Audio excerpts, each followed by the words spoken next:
Good evening. You're watching India Tonight. Is India on the threshold of a strong strike against the perpetrators of terrorism from across the border? A strong message is definitely going out this evening across the border in the wake of the horrific Pahalgam terror attack, the kind that claimed innocent tourist lives. Now the Modi government has given the green signal for full spectrum retaliation to the armed forces. So this is the breaking news at this hour. Prime Minister Narendra Modi has handed over complete operational freedom to the Indian Armed Forces. No restrictions, no red tape. The when, where and the how of this response entirely in the hands of military commanders. So the message from the top is clear. Crush terror at its roots. And sources are saying that the Prime Minister has conveyed his full faith and confidence in the capabilities of the armed forces. In his words, he says, give a befitting reply. The nation is with you. That's what he's telling the armed forces. This move marks a turning point, not just in India's counter-terror playbook, but also in the political climate. As parties across the aisle, they're rallying around the government in a rare show of unity. What does this mean for India's military doctrine? How does this echo past moments when the armed forces were given full autonomy, like the 1971 war, the surgical strikes of 2016 as well? And very crucially, how is this resolve playing out on the world stage? We'll talk to several experts tonight, but first let me go across to Samir Dikshit. He's bringing us up to speed. He's been tracking the news coming through from the Prime Minister. Tell us, Samir, put this in context for us. What exactly is the Prime Minister saying and what's the message going out across the border? Yes, before we delve into that aspect, let me tell you that in the fresh development, RSS Chief Mohan Bhagwat has also reached Prime Minister's residence, the official residence, and the meeting is ongoing. Not just the RSS Chief, but also Union Home Minister Amit Shah is also present in this important meeting. So this meeting is going on, but before this meeting, other important meeting that took place was between Prime Minister, the three armed forces chief were present, the Chief of Defence Staff, as well as Union Defence Minister Rajnath Singh and NSA Ajit Doval was present in this meeting. But the big message that came out from this meeting that PM gave a full freedom to the armed forces, that they can decide the date, they can decide the target, and they can go with full throttle to take action against the terrorism or the terror outfit. PM has conveyed a big message that Indian government, the central government, has full faith and confidence in the armed forces capability, and government stands fully in support of the armed forces. So if they want to go for any action, then government is standing behind it and will fully support it. And armed forces, they have got full freedom to decide the day, the kind of action they want to take, the kind of target they want to choose. That all freedom has been given by the government. That sort of support will the government will extend to the armed forces. Now, this almost 40-minute and long meeting that went between Prime Minister and the Armed Forces Chief, this was also a message to the global, to the international platform, that India will not admit any sort of intervention or so-called mediation from any third party. So India is capable, India is strong enough to handle these sort of situation. Yes, there has been a terror strike. Yes, there has been a dent on India's security forces. But yes, India will give a befitting reply, a strong reply. And that is the bold message that this meeting has been, through this meeting, the government wants to send. But after this meeting, that went for almost 40-45 minutes. The second meeting which started was between Prime Minister and Union Home Minister Rajnath Singh. And in this meeting, we are also picking up from sources that lately RSS Chief Mohan Bhagwat has also joined, and strategically how government wants to move forward, that all is being discussed. Indeed, and we'll keep circling back to you, Samir, to be able to get the latest situation as it is discussed at the centre. But of course, at this point in time, we are trying to connect with several defence experts and to delve deeper into the political climate, the implications of this imminent kind of strike. We'll be joined by political commentators. One of them is with us. Sanjeev Srivastav is with us. Sanjeev, you heard what my colleague is saying. India has now given the armed forces a carte blanche. What does that complete operational freedom really mean when it comes to a tactical move, a strategic move? How soon do you think a calibrated military response can be expected? It's very difficult to say how soon and when and what exactly and in what direction, what shape, what scale. But it's interesting to note that I don't remember exactly. If you please refresh my memory if I am not remembering, that when Balakot happened or when the surgical strikes happened, was such a meeting held in which Prime Minister kind of authorized and delegated the action Yeah. as and gave complete freedom, because this is as much about optics. I'm sure nothing will be done without the go ahead of the Raksha Mantri and the Prime Minister and the senior ruling government parties top brass. But to convey to the world that now there is some kind of a separation between the political leadership and the armed forces, and they have been given carte blanche or a complete freedom to strike as and when they deem fit, is by itself a very interesting and significant development. It is significant. There's no taking away from that. But let's put that significance in context. Defense expert, Major General retired Sanjay Soy is with us. Major General, you tell us, from the kind of response, as calibrated as it may be from the Indian Armed Forces, how quickly can we see on the back of what we've seen in the past? There was similar autonomy that was given, and Sanjeev was right in pointing out, during the 2016 surgical strikes and also the Balakot air strikes in 2019. How does this current directive compare to that? Is this more of an open-ended kind of directive than we've seen before? In fact, Vikram, what I would like to highlight here is whenever these plans are finalized, even that time also in surgical or in Balakot also, the Prime Minister, the top leadership would have given a thumbs up. Okay, do it. After that, the whole planning is of Army or Air Force because, but then all this planning is very well coordinated. If that's a giving a free hand and announcing it publicly has a major psychological impact on the adversary because they feel probably that army has been given free hand, the armed forces have been given free hand, so that means something. They mean something, and there something is going to happen. So they are already in panic, and with this kind of announcements, they would be in. They would not know how and when we will strike. The Prime Minister has made it very clear the place, time, and target you choose. So because when it comes to there are a lot of technical things involved, a lot of tactical things involved. Because what are the target? Like if you see that at present the camps have been emptied. There's no point attacking those camps where the militants were there. Similarly, when we make our plans are always ready, right? The targets are already planned. However, whenever any such thing happens, one has to understand what is the preparedness of adversary, how far has he moved, what kind of mobilization has he taken. So, keeping in view all those things, these plans have to be modified.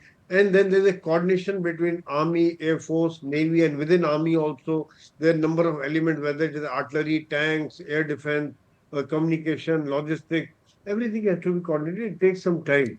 Right. But in this scenario, probably the right decision to leave it to the armed forces to select the right target so the message goes very clear to Pakistan and their armed forces. So is this more about messaging than a directive? Because I'd just like to ask you, Major General, if there is any kind of mitigation of risk that's involved, a risk of overreach when decisions on the time, the place, the method, all of those are fully delegated to the armed forces.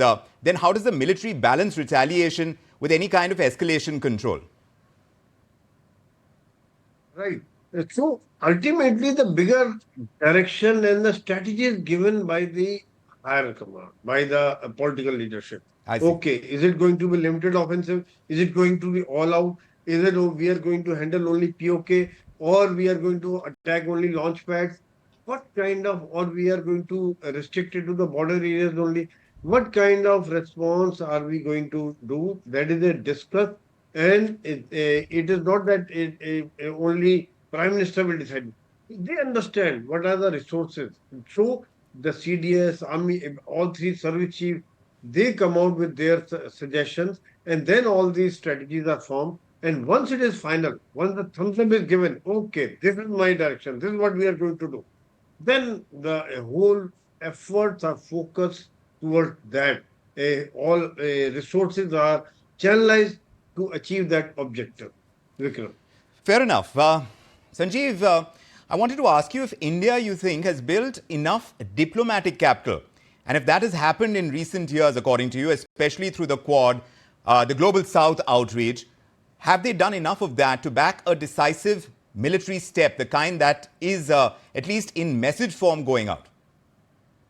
See, I think India's bigger problem is right now not how international community will view this, because even like you mentioned, Quad or the international South leadership which India wants, it is since this terror attack happened in Pahalgam, the Indian foreign minister, foreign ministry, foreign secretary, people have been very active. The MEA and I think about 3 dozen odd top ambassadors and high commissioners have been reached out from the Indian side in Delhi.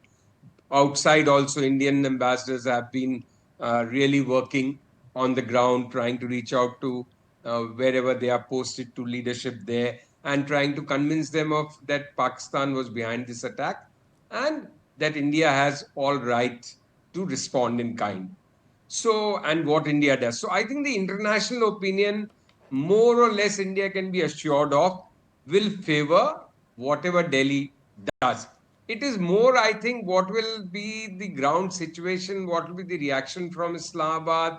It's like my fellow panelist, senior army officer, was just saying that it will be these kind of things which will be decided, whether it will be a limited engagement attack, whether it will be just along the border, whether there will be some deep incursions, whether the Indian armed forces may like to cross over, or will they use things like drones, etc. Will there be an air attack on select targets, or will it be a larger thing? And then, because we all know one thing, and I'm sure my fellow panelists and you will agree, that it's one thing to start something. Yes. Once the first bullet is fired and that something gets underway, then nobody knows the outcome. Right. So then India has to think, and Delhi and our strategic experts and leadership will have to take a call that what they will do, what will be the reaction, then what will be their reaction, and what will be, because this kind of an event can unfold in a manner which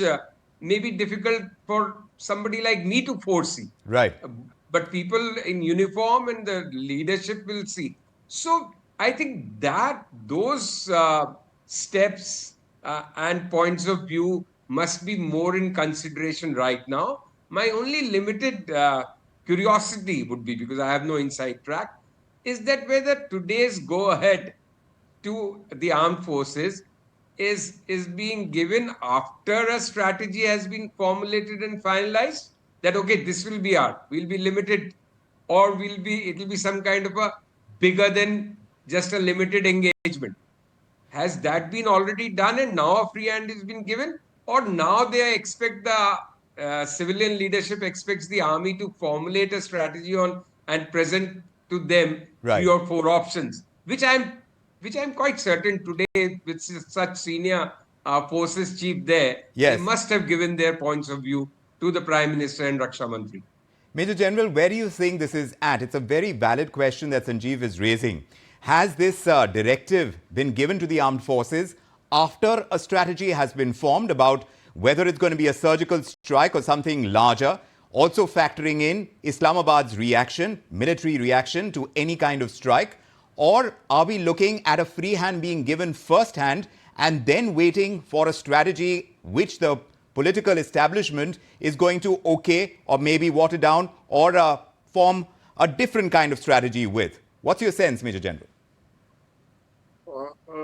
Vikram, one more thing I would like to add in the earlier about the diplomacy. That India has invested a lot in diplomacy. In fact, last 10 years, we have been friendly to all, and we have maintained a very balanced relationship between North, South, Russia, America, Europe, Middle East. Everywhere we have the kind of relationships which have developed is totally different. And second issue is with our growing economic power, we being the fifth largest economy, also has an effect that people look at us with a respect and with with a totally different angle. So that is another reason. Third reason is that this is a terror attack. No sane country would like to align themselves with a terror attack. I mean, if the links are proved, the links have already been shared, and all the things have been shared. Nobody would like to side with a terror attack. Next thing I wanted to say is basically about the plan. Strategy, yes, it could be anything. You see, if otherwise, we have our plans ready, bigger, full, all-out war, limited war, or shallow war, or what other panelists had said, whether to do it only by missiles and drones or by air only, land offensive. All these kinds of plans are there. Then they would have been discussed threadbare, and probably there could be some more discussions also after doing the brainstorming, in-house brainstorming by armed forces.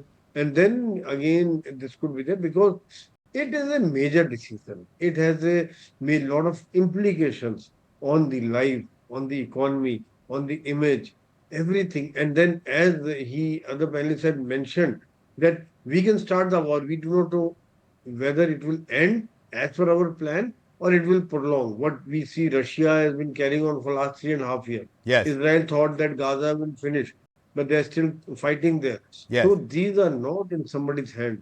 So all these factors have to be weighed carefully, and we should not play in the hands of enemy. We have to weigh all the angles because what are they thinking of destabilizing our economy?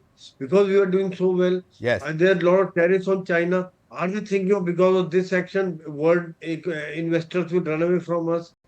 There are many things, or the Asim Munir has done it because he wanted to save his own Gaddi, and probably army was getting a lot of beating in Balochistan and Khyber Pakhtunkhwa area to divert the attention. They historically we know that they have been raising the issue of Kashmir, so they have again brought it on international level. Lot of things could be there. We should not play in the hands of enemy. We So, have do to you weigh. think there is the fear that we may be playing into the hands of what the Pakistani defense establishment, even the political establishment, may have already strategized? But, Sanjeev, talking about India's diplomatic stance of late, since Major General brought it to the fore as well, he mentioned the ongoing war, the Ukraine-Russia war, even if you talk about what's going on in West Asia, India's stance has been that of being on the side of peace. Then the Prime Minister has been at pains to say that at every available forum. Do you think that complicates it when India, at this point in time, sends out this message saying to the armed forces, do what you will? I don't think, frankly, there is any contradiction in that sense of the term. Because to be on the side of the peace between the fight or war between two other nations is something else than when we are being attacked and our innocent lives are being lost, then how can we be on the side of peace? So I don't think there is any contradiction there. But like the Major General just said, the issue is that who are the ones who demand the war most or ask for solid action, quick action, great response, muh tod sabak sikhana, and are usually the people who don't have to fight and are also usually the people who don't fully appreciate the consequences of a war and where it can lead to.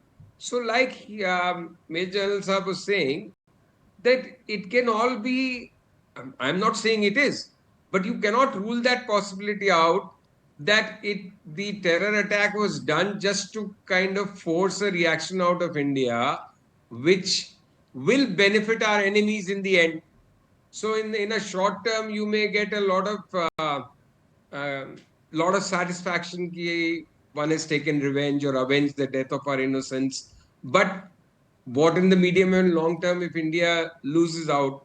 Like I have always, these are all conspiracy theories. One never can really know the truth in such things. But like he was saying again, It could all be a master ploy from some other country, like maybe a Beijing. Who knows?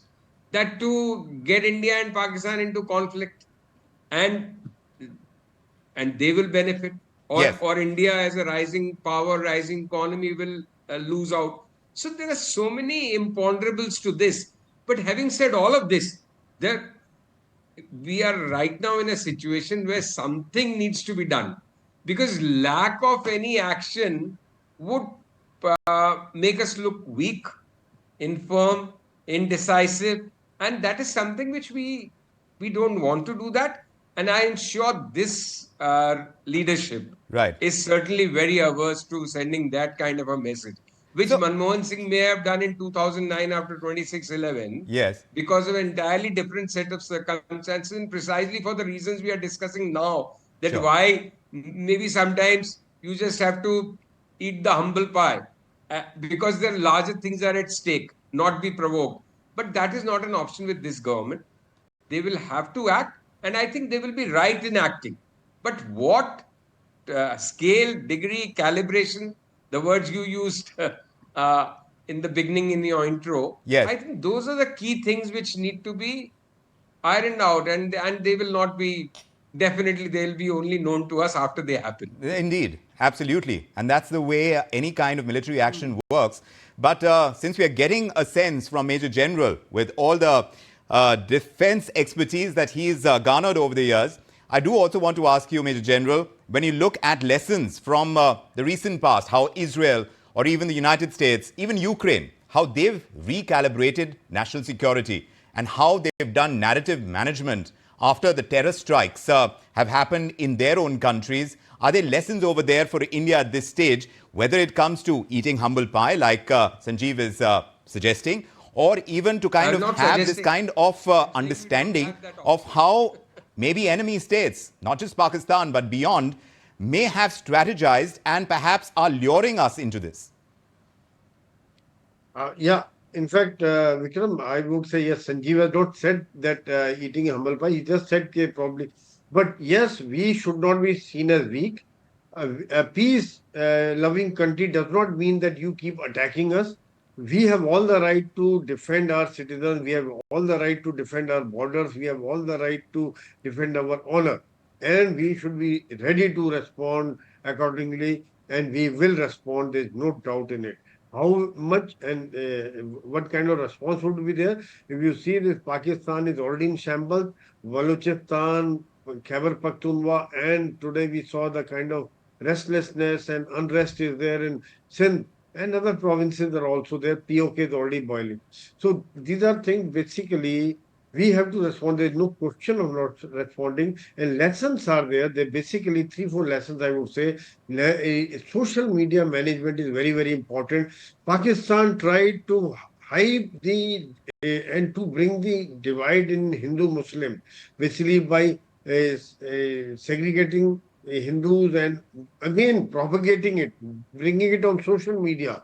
We have to be careful, and fortunately for us, and Kashmiris and the Muslims of India have shown it to the Pakistan that they are Indians first, and they will not get carried away, and they'll not be fooled by these kinds of activities. Second thing is that we have to be one good thing which has happened is Atmanirbharta. Because Russia has been able to fight war for more than 3 years because they were self-sufficient. Otherwise, if they had to import arms and ammunition every now and then and look over their shoulders, they would not have been able to fight wars for such a long time. Ukraine was able to fight because of generous support from EU and US. So this is another thing which we have to work more towards this side. Though, however, at present situation also, like last year, we have been able to export 23,000 worth of defense exports, and we are self-sufficient in certain things, but in other things like aircraft, navy, and bigger things, we need to focus more on becoming self-sufficient. And the rest is, I think, we are our army, the whole country is totally charged up, Yes. and the jazba is there because the man behind the weapon matters a lot, and that is They're always there, the ethos, the discipline, the patriotism of the whole country. That we can see the all parties are supporting it, all Yes. the religions are supporting it Yes, from indeed. all corners of the India. That Yes. is a one very good sign. So I just want to take that point across to Sanjeev. Sanjeev, we are seeing this rare show of political unity from Rahul Gandhi to Owaisi to Omar Abdullah.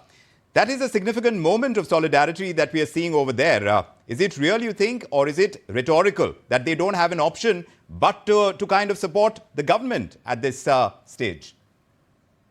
I think that's one of the more welcome outcomes of this crisis or this terror attack. That for once we have seen last few years, and even before when the BJP was in opposition, that while for the first 5 decades or so of India, the foreign policy or foreign policy formulation was considered sacrosanct and government was always supported. The last couple of decades, that pattern had broken, unfortunately. So that one is seeing coming back, that the entire nation stands behind the government and are giving, just like the Prime Minister has given free hand to the armed forces, the entire political spectrum has given a free hand to the government, that whatever they do, the opposition will also be in support, which is a very good thing. The other very good thing has been because I honestly believe the manner in which people were asked their religion and then targeted and killed, there was a clear pattern and design or conspiracy to foment communal sectarian riots in India, which the Indian social fabric has stood intact. And unfortunately, for Pakistan, fortunately for us, that side is fully covered, and as a nation, we stand as one. And that is something which we need to guard as much as taking action against Pakistan or what we do now. This Hindu-Muslim unity and just the right framework and all the wrong noises should be stopped, because that is key to a country like India, which is such a vast country with such a diverse population, that internal divisions need to be stopped at any cost, which is as crucial, as important, as significant. Because if we lose that battle, it's pointless to win battles overseas and do whatever. That's an important piece. Of course, we've seen history remind us that nations, they don't just mourn, they respond as well. And tonight, India seems poised at the cusp of a decisive moment with political unity at home. There is diplomatic engagement abroad, and there is military autonomy that's on the table this time. Whether this turns into a watershed moment or not, or is it going to be another chapter in this long saga of Indo-Pak hostilities, that's something that we are tracking. But the tone seems to have been set. A big thank you to my guests, Sanjeev Srivastava and Major General Sanjay Soy. Thank you for joining us with your insights and candor.